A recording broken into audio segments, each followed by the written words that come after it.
Doctor Bangar त्यांची team, त्यानंतर Mrs प्रतिमा नाईक आणि इथे उपस्थित सर्व नर्सेस मित्रमैत्रिणींनो, आज खरं तर माझ्यासाठी हा थोडा वेगळा प्लॅटफॉर्म आहे, कारण इतक्या सगळ्या नर्सेसला मी कधी त्यांच्यामध्ये कधी गेली नाहीये. फक्त पेशंट म्हणून जेव्हा गेली तेव्हाच नर्सेसशी माझा संबंध आला. पण आज मी आणि उषा माझी जी सोबत आहे माझी पीए, तेव्हा आम्ही दोघी बोलत होतो की सगळेजण किती फ्रेश आणि किती स्मार्ट दिसतात आहेत. सगळ्यांच्या चेहऱ्यावर इतका सगळ्यांसाठी खूप स्ट्रिक्ट दिसतात, स्मार्ट दिसतात आणि ते मीन व्हेरी सिरियस बिझनेस असं दिसतात, म्हणजे प्रोफेशनल दिसतात. And I am so happy and I think that is a very good compliment that I should really give you this morning.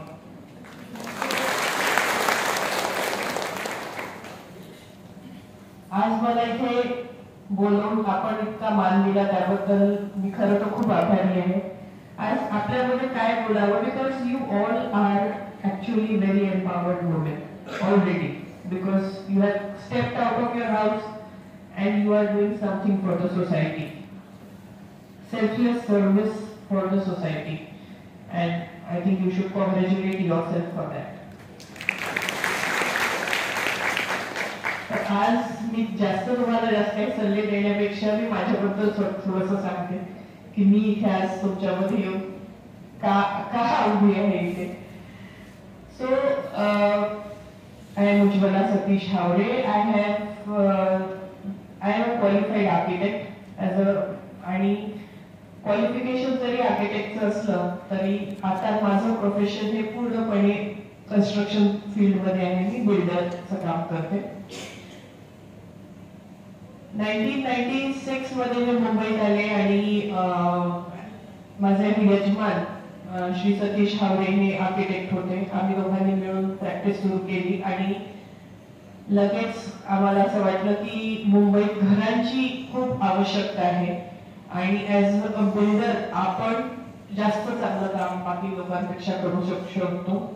नवी मुंबईत आम्ही होतो, तिथे सिडको खूप जोरात डेव्हलपमेंट करत होती, त्याच्यामुळे आम्ही तिथे प्लॉट्स घेतले. इन्स्टॉलमेंट बेसिसवर प्लॉट्स मिळत होते, त्याच्यामुळे आम्हाला ते सोपं पण गेलं, कारण आम्ही पण तुमच्यासारखंच मिडल क्लास फॅमिलीतनं वर आलेलो आहोत. फार काही आमच्याकडे व्यवसायाचं बॅकग्राऊंड अजिबात नव्हतं, कारण माझे सासरे हे साधे शेतकरी कुटुंबातले शेतकरी होते आणि माझे वडील हे गव्हर्नमेंट जॉबमध्ये होते. तर इथे आम्ही आमचा व्यवसाय सुरू केला. व्यवसायाचं एकच हे होतं की प्रामाणिकपणे व्यवसाय करायचा. Our intentions were very good. Intention was only to give good quality houses to the customers in time, आणि तोच एक इंटेन्शन आम्ही सुरू ठेवला. बिझनेस वाढत गेला, पुढे जात गेलो. पण you know, God has something else in his mind. Destiny has something else for you always, and destiny is always good. कारण माझं असं प्रामाणिक मत आहे की देवाची जी व्यवस्था आहे ती नेहमीच परफेक्ट असते. त्याच्यात कधीच देव कोणती चूक करत नाही. Means whatever happens for your highest good. So in 2005, suddenly my husband met with an accident. त्यांचा ऍक्सिडेंट झाला आणि इट वॉज म्हणजे जागेवरच त्यांचा मृत्यू झाला. त्यावेळेस परिस्थिती इतकी वेगळी होती की माझी मोठी मुलगी ही 3.5 वर्षाची होती आणि माझा लहान मुलगा 8 दिवसाचा होता. म्हणजे मी 2 दिवसापूर्वीच हॉस्पिटलमधून सिझेरियन सेक्शन होऊन घरी आली होती. उषा माझ्या सोबत आहे. 2-3 दिवस तर इट वॉज सो शॉकिंग, कारण आपला साथीदार जाणं त्याच्याशिवाय काय करायचं म्हणजे थोडे दिवस तर म्हणजे समजलंच नाही की आता काय पुढे. पण मला अजूनही आठवतं, उषा रेड्डी माझी सोबत आहे, ती माझ्या ऑफिसमध्ये माझ्या घरी आली होते लोक माझा पूर्ण स्टाफ भेटायला, आणि तेव्हा मला असं वाटलं की इट इज नॉट पॉसिबल की आपण जे काम सुरू केलंय ती जबाबदारी सुरू घेतलेली आहे. म्हणजे तेव्हा actually we were at the pinnacle of success. इतकं आमच्याकडे म्हणजे 12 प्रोजेक्ट सुरू होते. कितीतरी लोकांनी त्यांच्या कष्टाची कमाई माझ्याकडे बुकिंग म्हणून दिलेली होती. तर इतके सगळे कामं सुरू असताना हातपाय गाळून आपल्याला चालणार नाही. 7व्या-8व्या दिवशीच मी ऑफिसला जाणं सुरू केलं. सगळे प्रोजेक्ट सुरू केले. आमच्या प्रोजेक्टच्या ऍड ज्या पेपरमध्ये येतात नेहमी त्या ऍड सुरू केल्या आणि कामाला सुरुवात केली. तेव्हा फक्त ऍज अ वुमन असं मला वाटतं की माझ्यासमोर फक्त जबाबदाऱ्या होत्या. जबाबदारी होती माझ्या मुलीची, माझ्या मुलाची, माझ्या ऑफिस मधल्या स्टाफची, माझ्या कस्टमर्सची, ज्यांनी त्यांचे सगळे पैसे आमच्याकडे. घर घेणं म्हणजे गंमत नाहीये. पूर्ण आयुष्यभराची कमाई आपण त्या एका घरात टाकतो आणि आम्ही तेव्हा तरी मेजरली अफोर्डेबल हाऊसिंगच करायचो. त्याच्यामुळे लोअर मिडल क्लास आणि मिडल क्लास या लोकांचीच घरं सहसा आमच्याकडे असायची. त्याच्यामुळे ती एक मोठी जबाबदारी होती. तर या सगळ्या प्रवासात मी जेव्हा मागे वळून बघते तेव्हा मला असं लक्षात येतं की मी काम करत असताना मी फक्त एवढं लक्षात ठेवलं की माझ्यावर खूप मोठी जबाबदारी आहे आणि मला माझी जबाबदारी पार पाडायची आहे, व्यवस्थित सगळं करायचं. मग ह्या जबाबदाऱ्या पार पाडत असताना मी काय केलं पाहिजे, काय काय कसं असलं पाहिजे. तर या जबाबदाऱ्या पार पाडताना मी एकदम फिट असली पाहिजे. कारण मी जेव्हा आजारी पडते, मला काय झालं तर मग बाकीच्यांचं काय होईल, ही एक मला असं वाटतं आपल्या सगळ्या स्त्रियांना लक्षात ठेवायची गोष्ट आहे. कारण आपण काय करतो स्त्री म्हणून, आपण आपल्या मुलांची खूप काळजी घेतो, आपल्या नवऱ्याची काळजी घेतो, पूर्ण घर आपल्यावर डिपेंडेंट आहे याचा आपल्याला खूप अभिमान असतो. पण आपण या सगळं करत असताना स्वतःची काळजी घ्यायला विसरतो आणि मला असं वाटतं तिथेच सगळं बिघडतं.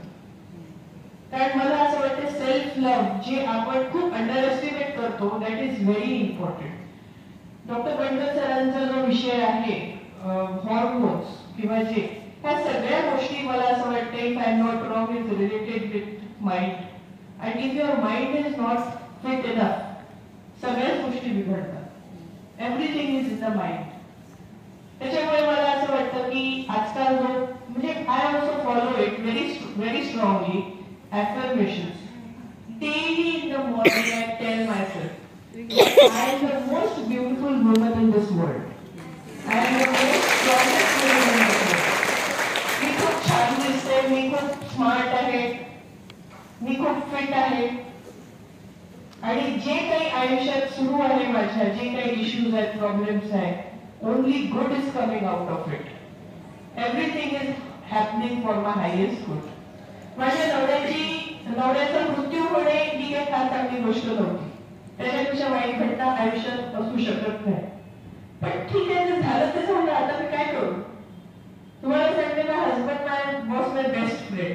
म्हणजे त्यांच्यासोबत त्याचा काळ जो 8 वर्षाचा होता तोपर्यंत मला दुसरे कोणते मुंबईत मित्रमैत्रिणीच नव्हते.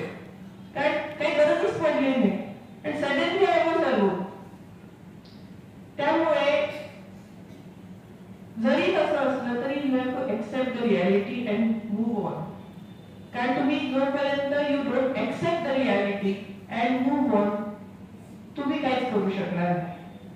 पास्ट मध्ये रेगाळत राहणारी आपण आपल्या ज्या प्रेझेंट आणि फ्युचरच्या जबाबदाऱ्या आहेत त्याच्यापासून ऍक्च्युली दूर जातो.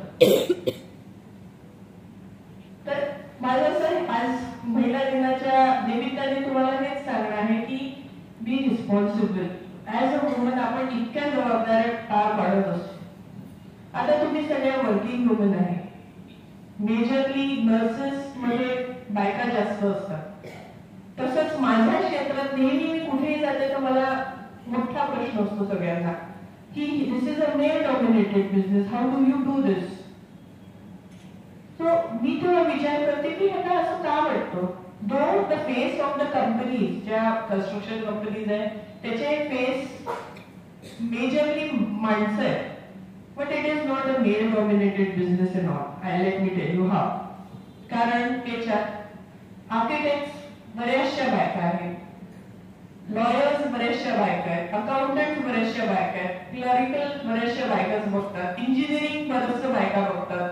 त्याच्यामुळे back office is majorly dominated by women and that is enough for me. त्याच्यामुळे I consider it as a normal business. तेव्हा जेव्हा असा विषय येतो, कधी कधी असं होतं की तुम्हाला एखादा कॉन्ट्रॅक्टर भेटायला येतो आणि त्यांना ऑन वाटतं की बाईशी कसं बोलू, ते बाईला काही येते की नाही. हा प्रश्न पहिल्यांदा लोक मिसइंटरप्रिटेशन असतात, लोक जजमेंटल असणं हे आपल्याकडे फार कॉमन आहे. आल्याबरोबर पहिले कपडे पाहून, बाई आहे की माणूस आहे त्याला पाहून जजमेंटल होतात लोक की अरे बापरे बाई, तर बाईशी काय बोला, असं प्रश्न पडतात लोकांना. बट तसंच मी कॉर्पोरेशन मध्ये जाते, ऑफिसर्सला भेटायला जाते किंवा कमिशनरला भेटायला जाते, त्यांच्याही समोर म्हणजे बाई आहे का, ओके ठीक आहे, एक काही सेकंदापुरतं हे जजमेंटल जे हा विषय आहे तो लोकांच्या डोक्यात येतो. पण मला असं वाटतं की वर्किंग वुमेननी everyone should keep in mind that you should mean serious business. जर तुम्ही प्रोफेशनल इनफ असाल तर तो जो थोड्याशा सेकंदाचा जो पिरियड असतो तो निघून जातो. समोरच्यालाही लक्षात येतं की no, you are really serious about your business, you are very thorough professional. तेव्हा हे जे जेंडर बायस आहे ते व्हॅनिश होऊन जातं. त्याच्यामुळे नेहमी आपल्या कामाशी काम ठेवायचं, आपल्या कामात परफेक्ट असायचं आणि आपण जे आपल्याला जी जबाबदारी, आपल्यावर जी जबाबदारी आहे ती चोखपणे कशी पार पाडता येईल याचाच विचार करायचा. Gender bias, let me tell you very perfect, म्हणजे क्लिअरली की men and women can never be equal.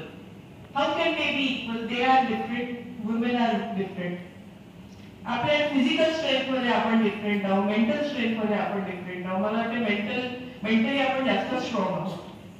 त्याच्यामुळे उगीच त्या इक्वालिटी आणि याच्याबद्दल वगैरेच्या फंदात आणि त्याच्याबद्दल भांडण्यात विषय वेळ न घालवता आपण डेफिनेटली आपलं कर्तव्य आपण कसं चांगल्यात चांगलं पार पाडता येईल याच्यावरच आपण लक्ष दिलं पाहिजे. कारण आता मी एक बिल्डर आहे, ते एक बिल्डर आहे म्हणून मला कोणत्या वेगळ्या सुविधा काहीच नाही मिळत. माझ्याकडून माझ्या कस्टमरच्या एकच अपेक्षा असते की मी त्यांचं घर चांगल्या क्वालिटीचं आणि वेळेत दिलं पाहिजे. मग ही महिला बिल्डर आहे म्हणून मग हिच्याकडनं वेगळ्या अपेक्षा, तो मेल बिल्डर आहे. त्याच्यामुळे याच्यात काही मला असं वाटतं की याच्यात काही फारसं पडलेलं नाहीये. हा वेळ वाया घालवण्याचा विषय आहे याच्यावर चर्चा करणं. Better let us be very good at whatever we are doing. जर मी झाडू पोछा करते तर मी झाडू पोछा पण खूप छान पद्धतीने करायला पाहिजे. माझं काम कारण ते छान पद्धतीने आणि चांगल्या पद्धतीने काम केल्यामुळे मला समाधान मिळणार आहे. आणि जेव्हा मला समाधान मिळतो, मला असं वाटतं तेच that is the best happiness you can get. That is the best thing which will make your mind very happy. So I think मी भरपूर वेळ घेतला. ह्या सगळ्या छोट्या गोष्टी मला असं वाटतं खूप महत्वाच्या आहेत. एक स्त्री म्हणून किंवा एक प्रोफेशनल वुमन म्हणून ज्या प्रत्येकाने लक्षात ठेवायला पाहिजे आणि आपलं कर्तव्य जे आहे ते पार पाडायला पाहिजे. आणि मी परत तुमच्या डेलियमच्या सगळ्या स्टाफला, इथल्या नर्सेसला, मेट्रन मॅडमला सगळ्यांचे खूप आभार मानते की त्यांनी मला इतका मान दिला आणि इथे बोलवलं, तुमच्या सगळ्यांमध्ये माझे विचार व्यक्त करायचा एक चान्स दिला. Thank you so much. परत तुम्हाला सगळ्यांना